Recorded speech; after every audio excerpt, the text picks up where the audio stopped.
if you're starting to feel like your brand is old hat, if you're starting to feel looked over, passed over, ignored, you're not alone.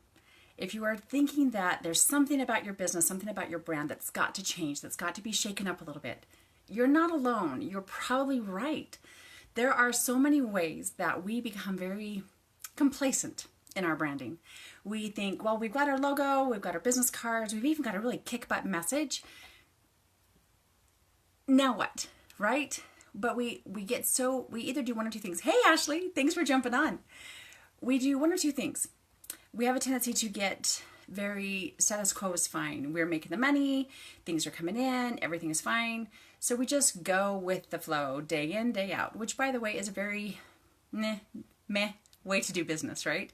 Or we go so far the other way, we get so caught up in the hustle of trying to make ends meet, trying to get the new client, trying to get to the next event, trying to get the next gig, that we forget that part of why we are doing what we're doing is for the client, for your ideal client, for your customer, for the people you are actually serving.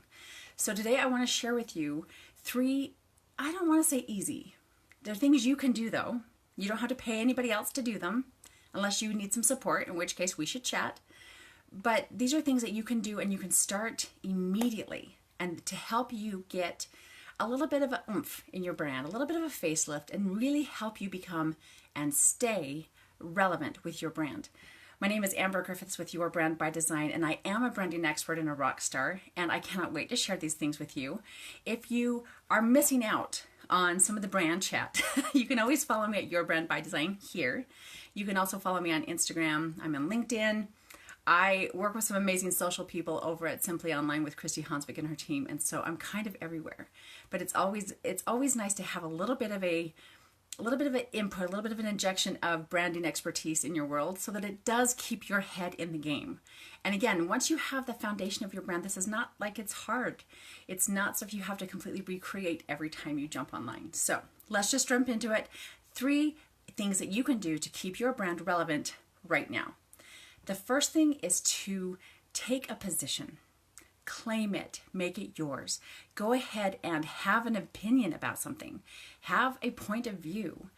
It's one of those things we really get into, again, like we're selling our widget, we're doing our thing, and we're just going with the flow, right? And everything's just super easy.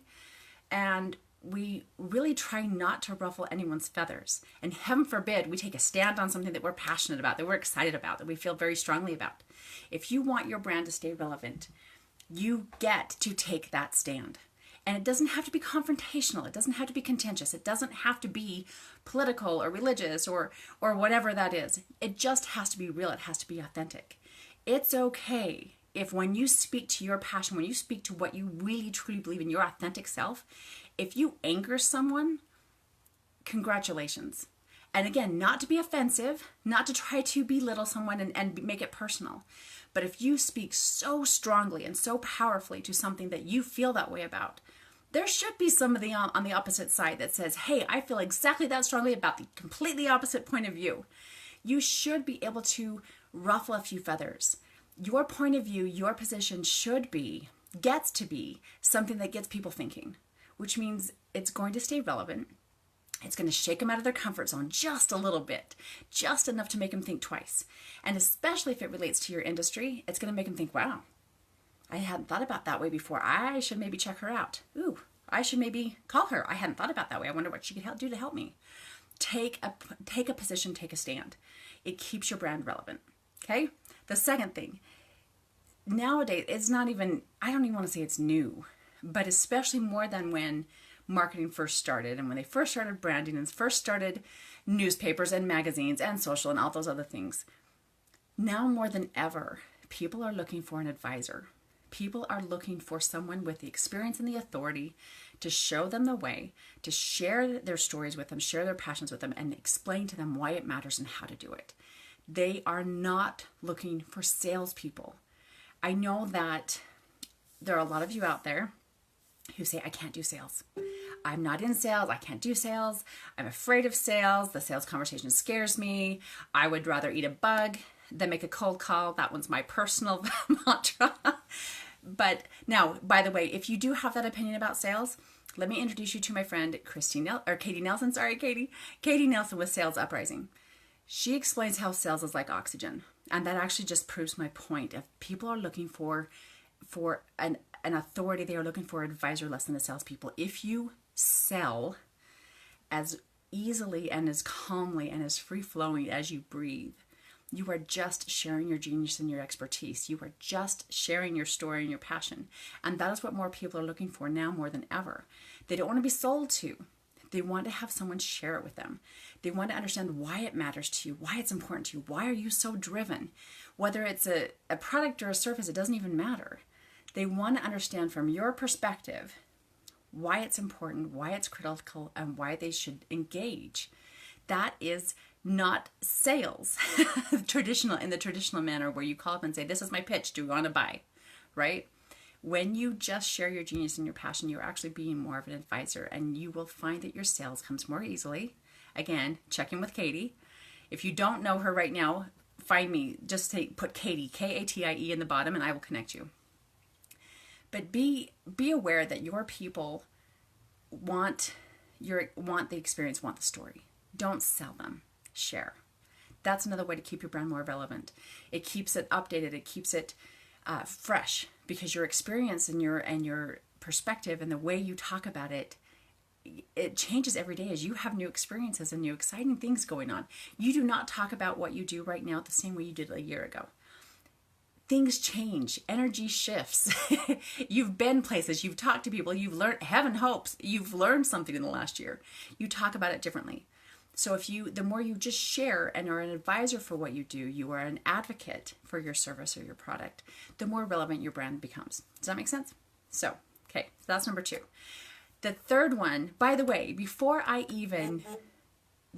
to the third key, I want to invite you, get ready for Brandapalooza. I bumped it back. We're actually going to start in September, but it's the group experience with branding. It is twice a month, it's live, it's online, so you don't even have to put shoes on, which of course is my personal excitement about it.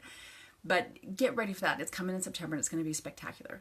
For those of you who need a little bit of support, who love the group setting, who know you need some brand expertise in your life and a little bit of rock star in your space, that's coming in September. So watch for Brandapalooza.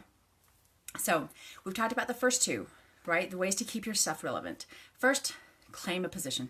Take a stand, make it important, and make it yours. Second, be the advisor, don't be the salesperson. The last key I want to share with you of how to keep your brand relevant is to make it about the client experience. These all tie in together. Have you noticed that? This is all about your ideal client. This is not, because what you do isn't about you.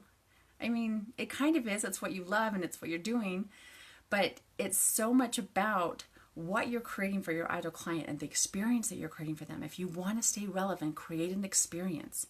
People, it's this way with the food industry, for example. It's just an easy one because everybody has eaten somewhere, right? People go to a restaurant once for the food. They will go back for the service. The food may be amazing, but if they treat you terribly or if it was a bad experience, you will find somewhere else to find that great club sandwich. I know, I'm a club sandwich connoisseur. I have 18 places where I could tell you to go get a great one, and the 5 places where you absolutely cannot go to get a club sandwich. Hey, Candy, nice to see your face. Here's the thing. If you create an amazing experience for your ideal client, you are enhancing your brand. Your story, your passion, their experience is the easiest thing to share. When they refer you, when they talk about you to their friends, when they talk about you and pass your name along to one of their colleagues and say, oh my gosh, she will absolutely change your world. I don't know all of what she does, but I know she does this one thing and you will love it. It will absolutely change your life. That's how they share it. They don't share your resume. They don't share your list of awards. They don't share your list of books that you publish, whether or not they hit the #1 bestseller list. That doesn't matter to them. What they share is the experience. If you want to stay relevant in the public eye and in your industry and in your ideal client's life, create an experience from start to finish, from the first time you introduce yourself to the time that you are closing the deal and engaging them, enrolling them in your program, enrolling them in your product, and to all the way through to the close of business, to where they will be yours forever. Whether they're buying from you or not, is kind of a moot point at that point. They will be your biggest fans forever if you create a memorable, fabulous experience for them.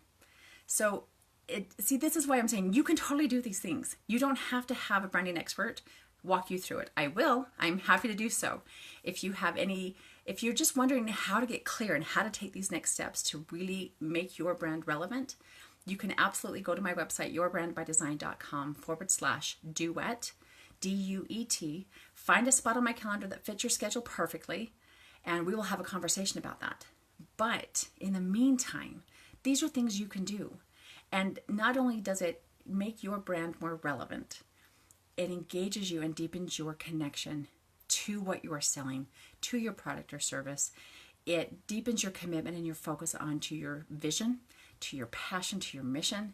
And it rallies those people around you because they can see, "Ooh, I lost my lighting." They can see how excited and how fabulous all these things are. And it's not this, "Oh, well, I created this 5 years ago and it kind of matters now." They can see the relevancy. They can see how actively you are still in your business. And that makes it more fun to share. That makes it more fun to rally around you and help you create what you're creating. Does that all make sense? If you have any questions about that, you can absolutely reach out to me. Feel free to go to my website, yourbrandbydesign.com/duet, or you can tag me here at Your Brand by Design. You can follow me at Branding Rockstar on Facebook. I'm on Instagram. I'm on YouTube. I have a YouTube channel. You're welcome to go check that out. But you get to make your brand relevant just by being more engaged in it, just by buying into it again yourself. It's that simple. If you have any questions, if you just need to bounce an idea, if you just need a little bit of support, please feel free to reach out. So until I have an opportunity to talk to you one-on-one, rock on.